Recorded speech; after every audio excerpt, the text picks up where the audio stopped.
നമസ്കാരം. ഞാൻ കഴിഞ്ഞ ദിവസം ഒരു ക്രിസ്തീയ ധ്യാന കേന്ദ്രത്തിൻ്റെ പരസ്യം കണ്ടതാണ്. പരീക്ഷയ്ക്ക് ഒന്നും പഠിക്കാൻ കഴിഞ്ഞില്ല, ബൈബിൾ വായിച്ച് പരീക്ഷ എഴുതിയപ്പോൾ ദൈവം ജീവിതത്തിൽ പ്രവർത്തിച്ച അത്ഭുതം. ഇത് കേട്ടപ്പോൾ നിങ്ങൾക്ക് എന്തു തോന്നുന്നു? എന്തിന് ദൈവങ്ങളെ ഇങ്ങനെ കച്ചവടത്തിന് വേണ്ടി വെച്ചിരിക്കുന്നു? ഈ ഒരു വിഷയം പലപ്പോഴായിട്ട് പല വാർത്തകളുടെയും സംഭവങ്ങളുടെയും അടിസ്ഥാനത്തിൽ സംസാരിച്ചിട്ടുള്ള ആളാണ് ഞാൻ. എന്നിട്ടും ഒരു കുറവും വരുന്നില്ല. പ്രധാനപ്പെട്ട ചാനലുകൾ വരെ ഇതിനെയൊക്കെ ഏറ്റുപിടിക്കുകയാണ്, ഇതിനൊക്കെ ഒരു പബ്ലിസിറ്റി കൊടുക്കുകയാണ്. ഇതിനുവേണ്ടി ഒരു ചാനൽ തന്നെ ഉണ്ടാക്കിയിട്ട് ഇങ്ങനെ പരസ്യങ്ങൾ കൊടുത്തുകൊണ്ടിരിക്കുകയാണ്. പഠിക്കണ്ട, പരീക്ഷയ്ക്ക് ജയിക്കാം, ബൈബിള് കയ്യിൽ പിടിച്ചാൽ മതി. പിന്നെ കഴിഞ്ഞ ദിവസം വേറൊരു ഉസ്താദ് പറയുന്നത് കേട്ട്, പല്ലുവേദന മാറാൻ ഖുറാനിലെ ഏതോ ഒരു അധ്യായം ഓതിയാൽ മതിയെന്ന്. പല്ലുവേദനയ്ക്ക് ആശുപത്രി പോകണ്ടെന്ന്. മനുഷ്യരെ അസുഖം വന്ന ആശുപത്രി പോകണം. പരീക്ഷയ്ക്ക് ജയിക്കണമെങ്കിൽ പഠിക്കണം. ജീവിതത്തിൽ എവിടെങ്കിലും എത്തണമെങ്കിൽ പരിശ്രമിക്കണം. ഇതിനൊന്നും കുറുക്ക് വഴികളില്ല. എന്തിനാണ് ദൈവവിശ്വാസം? എന്തിനാണ്? ഹിന്ദുവോ ക്രിസ്ത്യനോ മുസ്ലിമോ ആയിക്കൊള്ളട്ടെ, എന്തിനു വേണ്ടിയാണ് ഇന്ന മതം അല്ലെങ്കിൽ ജാതി, ഇന്ന വിശ്വാസം, ഇന്ന ദൈവം എന്നൊക്കെ പറഞ്ഞ് നിലനിൽക്കുന്ന എന്തിനു വേണ്ടിയാണ്? ഒരച്ചടക്കത്തിന് വേണ്ടിയാണ്. നമ്മുടെ ജീവിതത്തിൻ്റെ, നമ്മുടെ ശരീരത്തിൻ്റെയും മനസ്സിൻ്റെയും ആത്മാവിൻ്റെയും ഒക്കെ ഒരു അച്ചടക്കത്തിന് വേണ്ടിയാണ് നമ്മൾ ഈ ദൈവവിശ്വാസം കൊണ്ട് നടക്കേണ്ടത്. ഒരുത്തനെ ദ്രോഹിക്കാൻ തോന്നിയാൽ, ദൈവമേ മുകളിലിരുന്ന് എല്ലാം ഒരുത്തൻ കാണുന്നുണ്ട്. ഒരാളുടെ കുതികാല് വെട്ടാൻ തോന്നിയാൽ ദൈവം എല്ലാം കാണുന്നുണ്ട്. അല്ലെങ്കിൽ എന്തെങ്കിലും നമ്മളൊരു ആഗ്രഹിച്ച് നമ്മൾ പരിശ്രമിച്ച് ഒരു കാര്യത്തിലേക്ക് കടക്കുമ്പോൾ അത് നടക്കും എന്നൊരു പ്രതീക്ഷയുടെ അടിസ്ഥാനം ദൈവവിശ്വാസമാണ്. ഞാൻ നന്മ ചെയ്യുന്ന ആളാണ്, എന്നെ ദൈവം കാക്കും, എനിക്ക് തുണയായി ദൈവമുണ്ട്. അപ്പോൾ നമുക്കൊരു സമാധാനം, ഒരു ആശ്വാസം, ഒരു ആശ്രയം, ഒരു പ്രതീക്ഷ. ഇതൊക്കെയാണ് ദൈവം, ഇതൊക്കെയാണ് ദൈവവിശ്വാസം.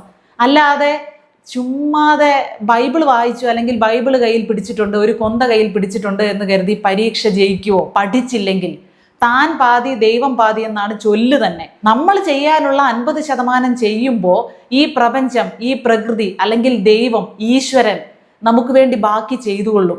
അത് പ്രപഞ്ചം നമ്മളോട് കാണിക്കുന്ന ഒരു നീതിയാണ്. നമ്മൾ ചെയ്യാനുള്ളത് ചെയ്യാതെ ആരെങ്കിലും രക്ഷപ്പെട്ട ചരിത്രമുണ്ടോ? എന്തിനാണ് ഇങ്ങനെ ആളുകളെ തെറ്റിദ്ധരിപ്പിക്കാൻ വേണ്ടി പരസ്യങ്ങൾ പടച്ചു വിടുന്നത്? ആ പരസ്യത്തിൽ ഉപയോഗിച്ചിരിക്കുന്ന ഏത് ധ്യാന കേന്ദ്രമാണെന്ന് ഞാൻ പറയുന്നില്ല. ഇനി അത് പറഞ്ഞൊരു പ്രശ്നമാകണ്ട. വിശ്വാസികളെ ആരെയും ബുദ്ധിമുട്ടിക്കാൻ വേണ്ടിയോ വിഷമിപ്പിക്കാൻ വേണ്ടിയോ അല്ല ഇങ്ങനെ സംസാരിക്കുന്നത്. വിശ്വാസം വേറെ, അന്ധവിശ്വാസം വേറെ. ഇത് അന്ധവിശ്വാസത്തിനും അപ്പുറത്തേക്ക് പോകുകയാണ്. എല്ലാ മതവിഭാഗങ്ങളിലുമുണ്ട് ഇത്. ഒരു തരത്തിൽ അല്ലെങ്കിൽ മറ്റൊരു തരത്തിലുണ്ട്. ചരട് ജപിച്ച് കയ്യിൽ കെട്ടിയാൽ മതി, പരീക്ഷയ്ക്കൊന്നും പഠിക്കണ്ട, പോയിരുന്ന് എഴുതിയാൽ ഉടനെ അങ്ങ് ജയിക്കാം. എവിടെയെങ്കിലും നടക്കുന്ന കാര്യമാണോ?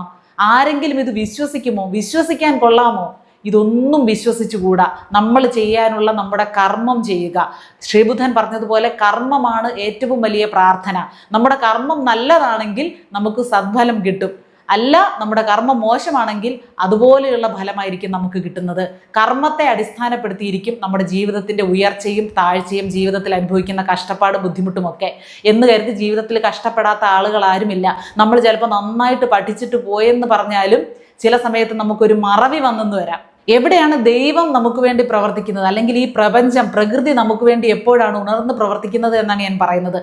നന്നായിട്ട് പഠിച്ചിട്ട് പോയാലും ചിലപ്പോൾ മറന്നു പോകാം. അല്ലെങ്കിൽ ചിലരുടെ കൈ വേർത്ത് ഇങ്ങനെ എഴുതുന്ന പേപ്പറൊക്കെ നനഞ്ഞു പോകുന്ന ഒരവസ്ഥയൊക്കെ വരാം.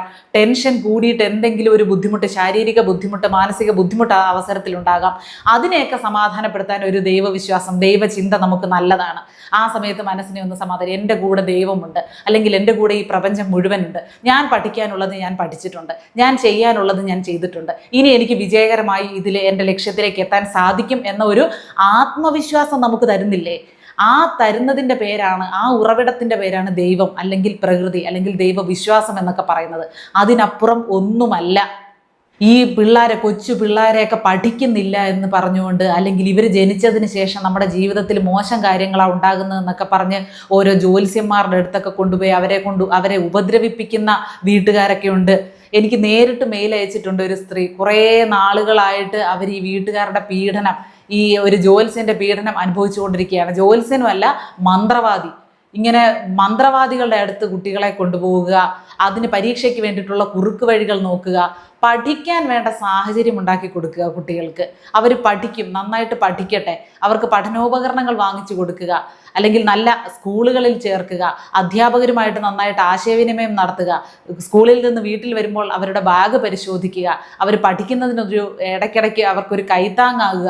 അങ്ങനെയൊക്കെ ചെയ്താൽ കുട്ടികൾ പഠിച്ചോളും. അല്ലാതെ ഒന്നും പഠിക്കാതിരുന്നിട്ട് നിങ്ങൾ ദൈവത്തെ മാത്രം കണ്ടുകൊണ്ട് പോയാൽ നിങ്ങൾ പരീക്ഷയിൽ ജയിക്കില്ല.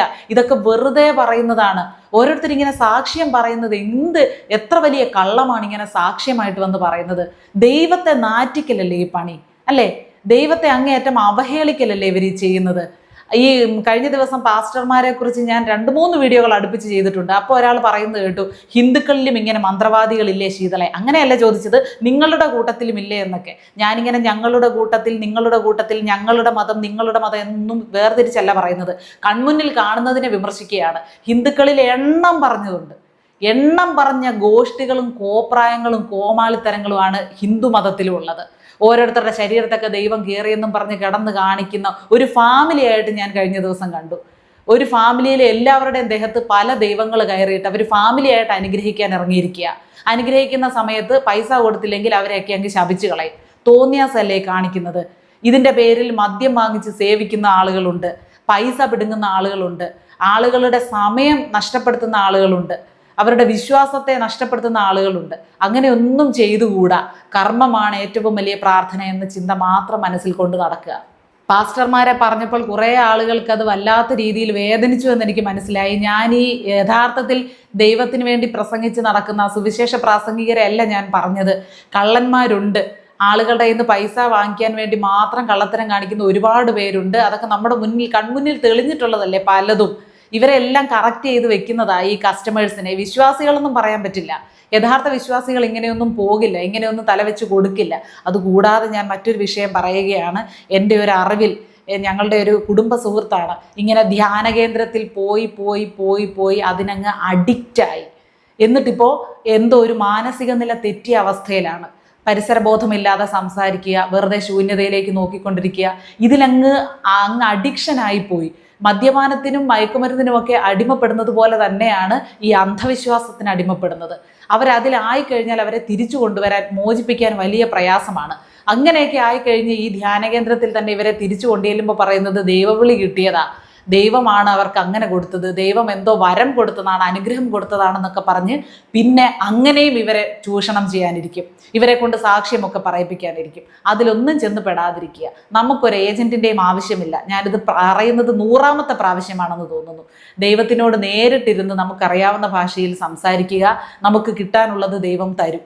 പിന്നെ പരീക്ഷാകാലമൊക്കെ അടുക്കുമ്പോൾ കൂടുതൽ ഇങ്ങനത്തെയൊക്കെ ധ്യാനകേന്ദ്രങ്ങളുടെ പരസ്യങ്ങൾക്ക് വേണ്ടി ഈ വെറും മോശപ്പെട്ട, വെറും അസത്യമായിട്ടുള്ള സാക്ഷ്യങ്ങളൊക്കെ ഓരോരുത്തരെ കൊണ്ട് പറയിക്കാറുണ്ട്. ഇങ്ങനെ പരീക്ഷയിൽ എളുപ്പത്തിൽ വിജയിക്കുന്നതിന് വേണ്ടിയിട്ട്. അതൊന്നും ചെയ്തുകൂടാ. വരുന്ന ജനറേഷനോട് ചെയ്യുന്ന ഏറ്റവും വലിയ തെറ്റാണത്. ദൈവത്തിനോട് ചെയ്യുന്ന തന്നെ ഏറ്റവും വലിയ മഹാപാപമാണത്. ആരോടും ഞാൻ പറയുന്നില്ല ധ്യാനകേന്ദ്രത്തിൽ പോകണ്ടെന്നോ, ക്ഷേത്രങ്ങളിൽ പോകണ്ടെന്നോ, പള്ളികളിൽ പോകണ്ടെന്നോ, എങ്ങും പോകണ്ടെന്നല്ല ആരോടും പറയുന്നത്. അവിടെയൊക്കെ പോകുന്നത് നമ്മുടെ ഒരു ശാന്തിക്ക് വേണ്ടിയായിരിക്കണം, മനഃശാന്തിക്ക് വേണ്ടി, സമാധാനത്തിനും ആശ്വാസത്തിനും പ്രതീക്ഷയ്ക്കും വേണ്ടിയായിരിക്കണം നമ്മൾ ദൈവസന്നിധിയിലേക്ക് പോകേണ്ടത്. അല്ലാതെ നമ്മുടെ സ്വാർത്ഥ താല്പര്യങ്ങൾ നടക്കാൻ വേണ്ടി ഞാൻ കഴിഞ്ഞ ആഴ്ച 2 പവൻ്റെ ഒരു മാല നോക്കി വെച്ചിട്ടുണ്ട്, ഈ ആഴ്ച എനിക്കത് വാങ്ങിക്കാൻ പറ്റണം, ദൈവം എന്നെ സഹായിക്കണം, എനിക്ക് എങ്ങനെയെങ്കിലും അത് കൊണ്ടു തരണം, അങ്ങനെ നമ്മുടെ ആവശ്യങ്ങൾ നടക്കാൻ വേണ്ടി, പിന്നെ വേറെ ചിലർക്ക് പ്രതികാരം ചെയ്യാൻ വേണ്ടിയാണ് ദൈവം. മറ്റവൾ എന്നോട് അങ്ങനെ ചെയ്തു, അവൾക്ക് തിരിച്ചൊരു പണി ഈ ആഴ്ച തന്നെ എൻ്റെ കൺമുന്നിൽ തന്നെ കൊടുക്കണേ ദൈവമേ, ഞാനത് കാണണേ ദൈവമേ, അങ്ങനെ ചെയ്താൽ ഞാൻ ദൈവത്തിന് ഇന്നത് ചെയ്തേക്കാം. ദൈവത്തിന് ഓഫർ ചെയ്യുകയാണ്, ദൈവത്തിന് നമ്മുടെ ഔദാര്യം ഓഫർ ചെയ്യുകയാണ്. എനിക്കിങ്ങനെ ചെയ്താൽ ഞാൻ ഇത്ര രൂപ ഇട്ടേക്കാം, അല്ലെങ്കിൽ ഇത്ര തേങ്ങ ഉടച്ചേക്കാം, അല്ലെങ്കിൽ ഇന്ന വഴിപാട് ചെയ്തേക്കാം. നാണംകെട്ട ഇടപാടല്ലേ? ഒരു വിശ്വാസി എന്ന നിലയിൽ നമ്മൾ എത്രത്തോളം അധപ്പതിക്കുന്നു എന്ന് ചിന്തിച്ച് നോക്കണം. ഇങ്ങനെയുള്ള വഴിപാടുകൾ എന്തിനാണ്? നമ്മുടെ ഒരു മനസമാധാനത്തിന് വേണ്ടി, ശാന്തിക്ക് വേണ്ടി, അല്ലെങ്കിൽ ആ ക്ഷേത്രത്തിൻ്റെ പുരോഗതിക്ക് വേണ്ടിയിട്ടുള്ള ധനസമാഹരണത്തിന് നമ്മുടെ ഒരു പങ്കാളിത്തം, ആ രീതിയിലൊക്കെ നമുക്ക് ചെയ്യാം. അല്ലാതെ ദൈവത്തിന് നമ്മുടെ പണത്തിൻ്റെ ആവശ്യമില്ല. ഒരു പുഷ്പം അല്ലേ, നമ്മൾ മനസ്സറിഞ്ഞ് നമ്മൾ നട്ട് വളർത്തി അതിലുണ്ടായ ഒരു പുഷ്പം കൊണ്ട് നമ്മളൊരു നടയിൽ വെക്കുമ്പോൾ, ഒരു പള്ളിയിൽ വെക്കുമ്പോൾ, ഒരു അമ്പലത്തിലോ വെക്കുമ്പോൾ നമുക്ക് കിട്ടുന്ന ഒരു മനസംതൃപ്തി ഉണ്ടല്ലോ, അതാണ് ഏറ്റവും വലുത്. നമ്മുടെ തൃപ്തിയാണ് ഏറ്റവും വലുത്. അല്ലാതെ മനസ്സില്ലാ മനസ്സോടെ കണ്ടെടുത്ത് നിന്ന് കടം വാങ്ങിച്ച് കുറേ ലക്ഷക്കണക്കിന് രൂപ ഉണ്ടാക്കി അതുകൊണ്ട് സ്വർണത്തിൽ എന്തെങ്കിലുമൊക്കെ പണി കഴിപ്പിച്ച് ദൈവത്തിന് കൊണ്ട് വെച്ചാലേ ദൈവം പ്രസാദിക്കൂ, ഈ വിലപിടിപ്പുള്ള എന്തെങ്കിലുമൊക്കെ കൊടുത്താൽ മാത്രമേ ദൈവം എൻ്റെ സ്വപ്നങ്ങൾ നിറവേറ്റി തരികയുള്ളൂ എന്നൊന്നും ചിന്തിക്കേണ്ട. അതൊക്കെ അബദ്ധ ധാരണകളാണ്. ഒരു നിമിഷം ഒന്ന് ഇരുന്ന് ചിന്തിച്ചാൽ നമുക്ക് മനസ്സിലാകാവുന്നതേ ഉള്ളൂ ഇതൊക്കെ. അപ്പോൾ ഞാൻ വീണ്ടും പറയുകയാണ്, വിശ്വാസികളുടെ വിശ്വാസത്തെ മുറിവേൽപ്പിക്കലല്ല എൻ്റെ ഉദ്ദേശം. എനിക്ക് അങ്ങനെ യാതൊരു ലക്ഷ്യവും ഉദ്ദേശവുമില്ല. ഇന്ന പ്രത്യേക മതവിഭാഗത്തിൽപ്പെട്ട ഒരു കൂട്ടരെ എന്തെങ്കിലും പറഞ്ഞ് വേദനിപ്പിക്കാനും ഞാൻ ശ്രമിക്കുന്നില്ല. എല്ലാ മനുഷ്യരോടും കൂടിയാണ് പറയുന്നത്. ഞാൻ പറഞ്ഞതിൽ എന്തെങ്കിലും ഉണ്ട്, എന്തെങ്കിലും പോയിന്റ് ഉണ്ട് എന്ന് തോന്നിയാൽ അതെന്താണെന്ന് നിങ്ങൾ നമ്മുടെ കമൻറ്റ് ബോക്സിൽ ഒന്ന് എഴുതും.